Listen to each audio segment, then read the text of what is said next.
This is Metro Talk. I'm Kent Shuffle. Thanks for being with us. Pat Gowan, one of the editors with the Post-Dispatch, is alongside. Welcome, Pat. Hi, Kent. And Jim Schrader, the publisher of the Telegraph, is here as well. Welcome, Jim. Hi, guys. Jim, legislation's being discussed again in Springfield regarding the medical use of marijuana. Senator Bill Hayne is coming out in favor of the proposal. Representative Dan Beiser says he's against it. Is this legislation going to move forward? My gut is probably not, though it probably should, at least from my standpoint. I think it's been proven over and over and over again that there are some very effective uses or reasons for patients with chronic pain, with HIV or AIDS, degenerative diseases, to use marijuana medicinally. I just don't think the conservative bent that we have in Springfield right now is going to allow it to go forward. I mean, basically we have the same makeup of legislators that wouldn't allow the agricultural use of hemp, which has, virtually no hallucinogenic effects like marijuana does, but because it's the same family, therefore it must be bad. My gut feeling is that it may pass out of committee in the House. Representative Lou Lang from Skokie is the one that's sponsoring House Bill 30. Senator Hayne has sponsored similar legislation out of the Senate. Before, he was also a strong advocate, as was his predecessor, Senator Evelyn Bowles, on agricultural hemp, and it's never gotten anywhere in the state of Illinois. I think the drug lobby, the religious lobby, will lobby against the medicinal use of marijuana, even though the bill, as I understand it from Representative Lang, would allow a very minimal amount of possession. It would have to be doctor prescribed. You would have to carry basically the prescription with you to show that you had a doctor's permission. You would still be subject to jail time if you went over the limit in the amount that you could possess at any one time. Seemingly all the safeguards are built there. I just don't think that, even if it were to pass out in committee in the House of Representatives, I don't think it would pass. And if it did, I don't think there's any way in the world it would pass in the Senate. Pat, Senator Haynes says he's okay with marijuana for medical uses. Representative Beiser says he's not excited about the legislation. Are we going to see it move forward? No, I think they're right. I don't think it should go anywhere. In fact, I think they're falling short on what they're doing. I think they need to outlaw morphine.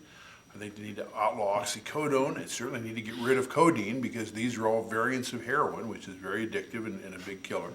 And get rid of the whole bunch of them, because we shouldn't be using medicinally those things which can also be used illegally. I had a couple of Advils on the way here with a Diet Coke. That's out. That's absolutely out. It's a gateway drug to aspirin. And that caffeine leads to problems too.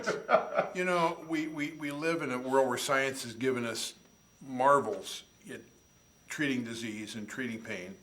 And no one in his right mind would say what I just said about outlawing morphine or outlawing codeine because they're subject to abuse, and because heroin is a derivative of morphine and is about the most addictive killer drug problem we have right now. But I don't hear anybody talking about outlawing those drugs because they have therapeutic value and we're afraid that they might lead to the misuse of heroin. I think this is about the same thing. I think this goes back to when I was a teenager, and the anti-drug people in the United States lost a lot of credibility, getting loaded every night on alcohol and telling everybody marijuana was so bad. And maybe it was a gateway drug to worse things, maybe it isn't. I'm not a fan of any kind of drugs.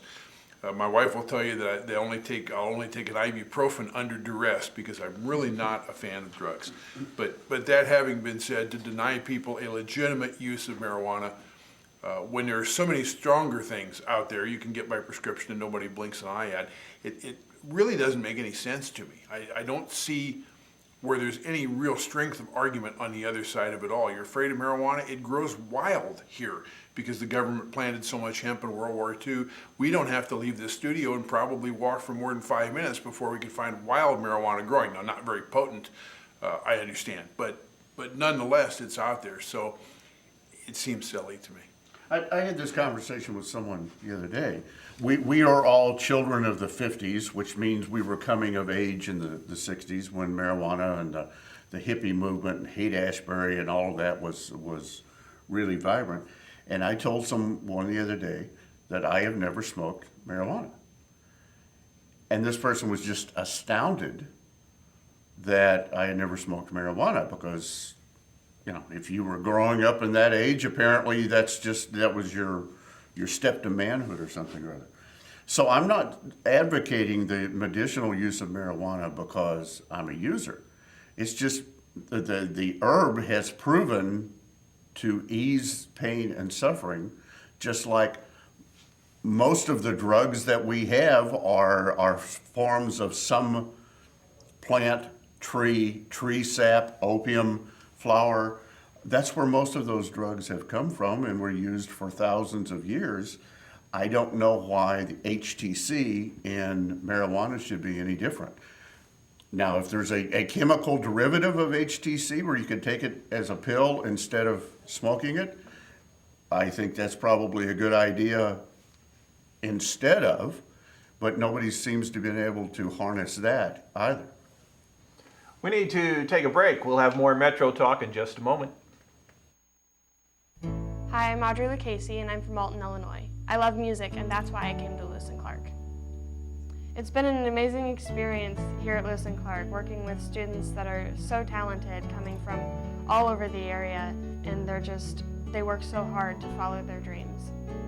The music faculty at Lewis & Clark they're fantastic, and they're there every step of the way to push you to follow your dreams. One of the unique opportunities that I have had at Lewis & Clark is being able to record my own music with a fellow student here. Being able to record our music has opened doors for us in the music industry. My long-term goal is to finish here at Lewis & Clark and then to transfer to a four-year school and finish my degree in music performance. I would recommend Lewis & Clark to another student because it is definitely a great place to get started and it can open so many doors for you.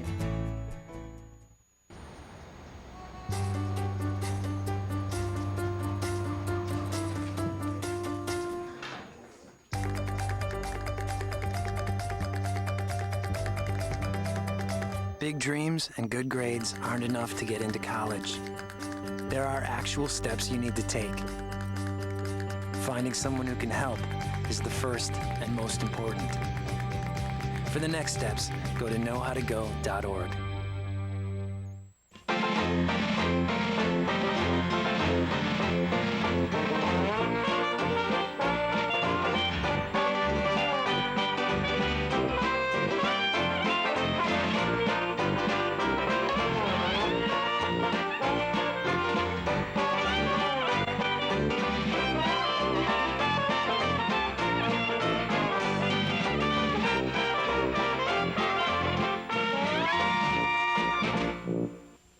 Watching Metro Talk. I'm Kent Scheffel. Jim Schrader and Pat Gowan are alongside. Pat, the Illinois House has approved a measure that bans trans fats in restaurants, and it's going to be banning them in schools as well. Is it time that trans fats be taken out of all the restaurants and schools? Yes, because trans fat is a gateway drug It's a gateway to fat. obesity. I'm inclined to say yes. I mean, this is nasty stuff. I guess the federal government says this is harmful in all doses, and you really need to get away from it. And they're talking about banning it in restaurants by 2013, and at school cafeterias, school vending machines first. And school cafeterias not till 2016. I don't know what takes 5 years to get that job done, but I guess it must be a difficult path. You gotta wait for all the fat cooks to retire. I'm just not going to go there. But with that all said, I don't know where the line ought to be. It seems reasonable to me to do this, but I like the occasional cheeseburger, you know, it's not, now I'm not saying I gotta have it with trans fat, but what's next? Because out of any two choices in life, one of them is going to be healthier than the other, and what else is the government going to regulate? Going to regulate my French fries? I mean, essentially they are, because they're not going to allow it to be done in trans fat. McDonald's got away from trans fat already. It's a good thing to be doing. I'm just not sure at what point the government's intervention is required to ensure my health. It's one thing, I guess, for the FDA to keep harmful things out of my drugs. I would think maybe they've got to keep harmful things out of my food, but it just seems like I'm not sure when you start doing this where you put the line, and maybe one day they will outlaw the French fries altogether, or cheeseburgers, or things that aren't healthy. You know, maybe one day they'll even be able to buy us tofu.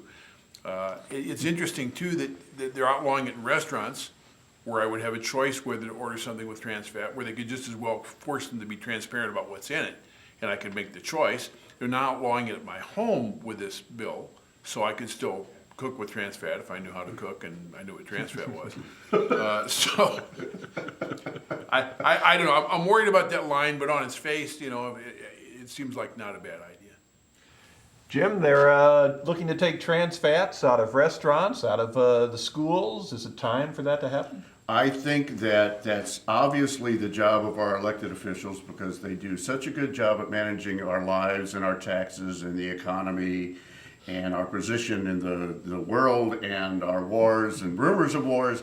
I think that it's excellent that they're now going to police our health for us. Nanny state, okay? I mean, on the way here today, I had stopped at one of our local tax-paying establishments that had a lot of people in it, and I had fried fish, and I had French fries and coleslaw. I don't know if there was trans fat in there or not. I really don't know. I didn't ask. I didn't particularly overeat. I had a single serving. I didn't go back and have too much. I just don't know that that's necessarily the position. In schools, maybe. Okay, and I will start especially in K through 8. Once you get into high school, you know, you get so many kids with wheels under their butts that, you know, if they don't like what's in the cafeteria line, they can go somewhere else and get something else to eat. But K through 8, formative years, when kids are growing up, maybe they should get more fruits and vegetables and less, you know, fried foods or processed foods, or less mac and cheese and maybe more strawberries. That maybe I can understand. But if I go to Applebee's and they've got a very healthy menu, 550 calories if you want it, they've got a little, you know, thing over there that says this is heart healthy and it's been reviewed, and I can order that, or I can order, you know, all, you know, a plate of fried foods and nachos and all of these things that aren't particularly healthy, and wash it all down with a chocolate milkshake if I want to. I think that should be my choice. The slippery slope here is, what's next? Okay, we're going to ban trans fats in schools and restaurants. Next, we're not going to allow them to sell the oils, the trans fat containing oils at Schnucks and Shop and Save.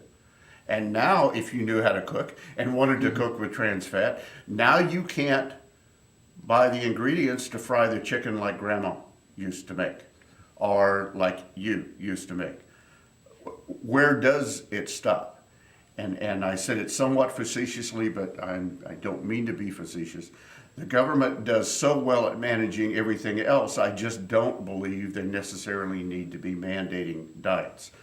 Schools are funded by tax dollars. Schools, we have kids in their formative years when they are learning, but for adults that are making choices for themselves, I know that the fried fish and French fries I just had for lunch was not particularly healthy when I could have had a grilled chicken salad, but that was the choice that I made.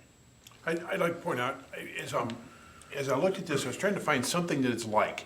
Smoking was outlawed, but smoking wasn't really outlawed to protect the smoker. It was to protect everyone else who's affected by the smoke.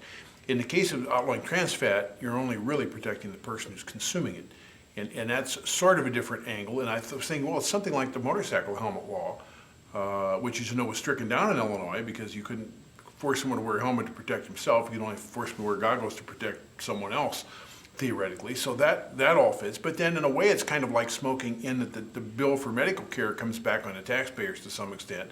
So is it like that exactly? But we haven't really outlawed smoking. We've just restricted the heck out of it, which is, I guess, what we're doing with this thing.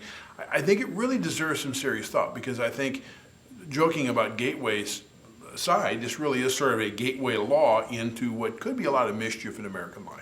I wonder if trans fats have been barred from the dining room at the Capitol, from the lunch line. Normally, they're exempt from all the laws that they pass. Exactly. My point exactly. And I suspect the restricted smoking in all the federal buildings. I haven't heard that President Obama is not, sneaking a smoke in the back of the Oval Office either.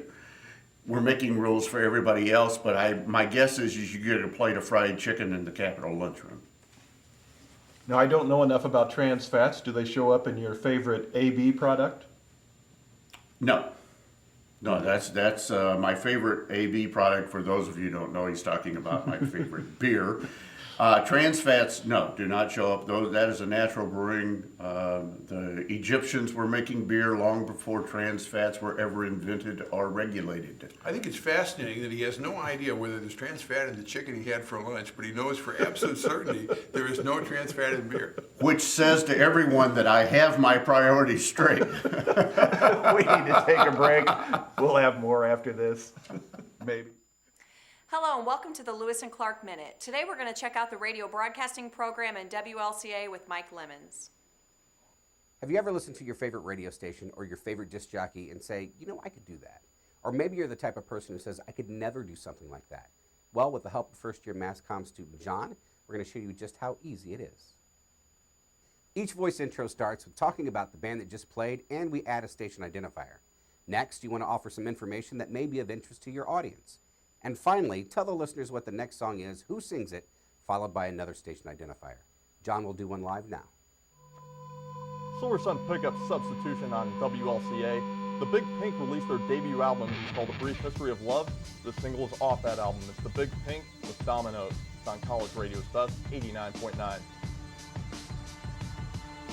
This has been your Lewis and Clark Minute.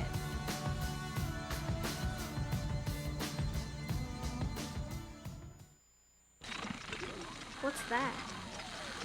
I don't know. Something I kind of made. Ooh, what's it do? What do I do? Well, thanks for asking.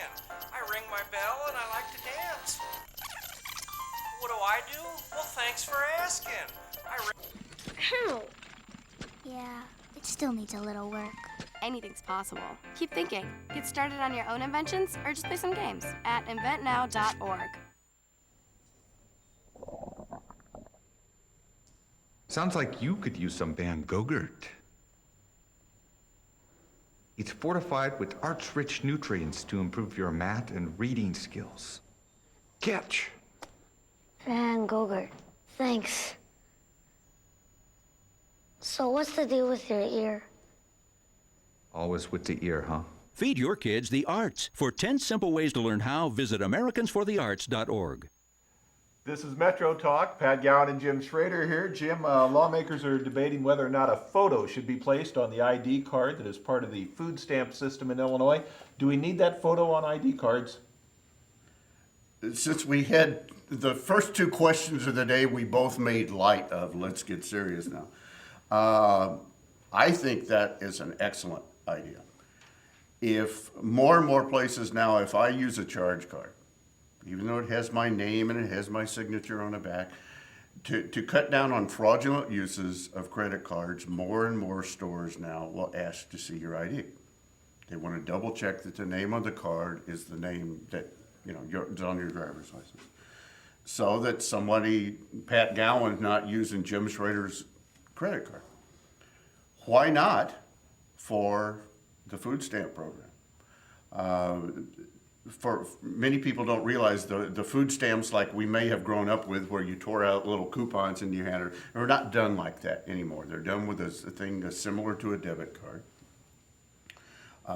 All of the grocery stores, take the little swipe card like you swipe your credit card or your debit card for groceries. Those that are on the program get those types of cards. It would increase some expense, but to me, it seems like it would cut down the fraudulent use of somebody saying, okay, I've got $500 on my little food stamp card over here and I can't buy beer and cigarettes with it. I need some fast cash. So, I'll use $400 of it and then I'll sell it to this guy over here for $50 for the last $100 worth for the food stamps, and then I can have $50 to spend on what I want to. To me, if you're on that program, the cashier needs to be able to look at that card or some type of card, if you want to provide some type of identification, that says, yes, you are authorized on this program, you are a recipient of this card legitimately, and therefore you can use this card. And if not, I think it would cut down probably in millions of dollars worth of fraud, more than I think it would cost to implement the program. Pat, is it time for cards to have the photo on them when people are trying to work with their food stamps? This thing has been so controversial that the bill in the House that passed, 64, I wrote down 64 to 48, was not to do it. It was to study what it would cost to do it, because the sponsor said that was as far as he knew he could possibly get with the bill at this time, was to shove his foot in the door. There were people on the floor of the House saying, don't just vote no, vote hell no. And I read and I read and I read to try to understand what the downside of this is. There are people saying, well, you're marginalizing the 800,000 food stamp recipients in Illinois. You're embarrassing them. Well, the card is the card. The picture doesn't make the card any different from what the card is to begin with. You've got the best argument I saw anybody make against this was somebody who said, well, now I can't send my babysitter to get the groceries. But I don't know under the law whether anybody but the recipient's supposed to be using that card anyway, and maybe it's a little inconvenient to have to get your own groceries, but under the circumstances in a program that we know has been ripe with all kinds of fraud, why in the world we wouldn't take this very minor step, I cannot understand. I am open to the argument against it. I haven't heard anyone make an argument against it that I can grasp. And this, the three things, something we have, these three things we've talked about so far on the show today, they all seem like an awful lot of legislative effort going into something that does not, maybe they're not quite no-brainers, but they're awfully close to that. And the issue of the medical marijuana, the question of the trans fat, it seems like it's an awful lot of angst about not very much, while the huge issues of the day are going largely unresolved, as Jim was suggesting before. I just don't quite understand that. But this, again, I'm open to suggestions as to why this is bad, but I don't see a downside for it. When the three of us got our first driver's license, it was a piece of paper. And the first thing you did was go to the convenience store and get one of those laminator things, for 50 cents out of the machine, and get your driver's license laminated so it wouldn't fall apart. Well, now, not only do we have our picture on it, we have our picture on it twice. It's big and then holographically down about the size of your thumb. There are holograms in the background of that driver's license to cut down on what? On fraud. Cut down on somebody using your ID, faking IDs, using your ID that they're unauthorized to. What's the difference? It would seem to me that they're trying they want to study the expense of this. People figure out how to go get their driver's license, and they have the technology to put your photo on the driver's license right there while you wait. Why not the same thing for your food stamps? Here's your little card, stand over here. I take this horrible picture like we would take for your driver's license, and while you're here, we'll run your food stamp card through there. If you do have a driver's license, once that picture is in the photo database from the Department of Motor Vehicles, if you signed up for food stamps, you wouldn't even have to have another picture taken. They already have your picture in Springfield, and it's all on a computer base. And this is what we're paying to study right now. That's what we're paying to study, Well, and not which yet. is Didn't pass the Senate. right, which means it's just a dodge because nobody really wants to take it up. It's similar to voting present because I don't want to deal with it. So I'll just vote present, and then that way I can't catch any grief when I get back home on recess.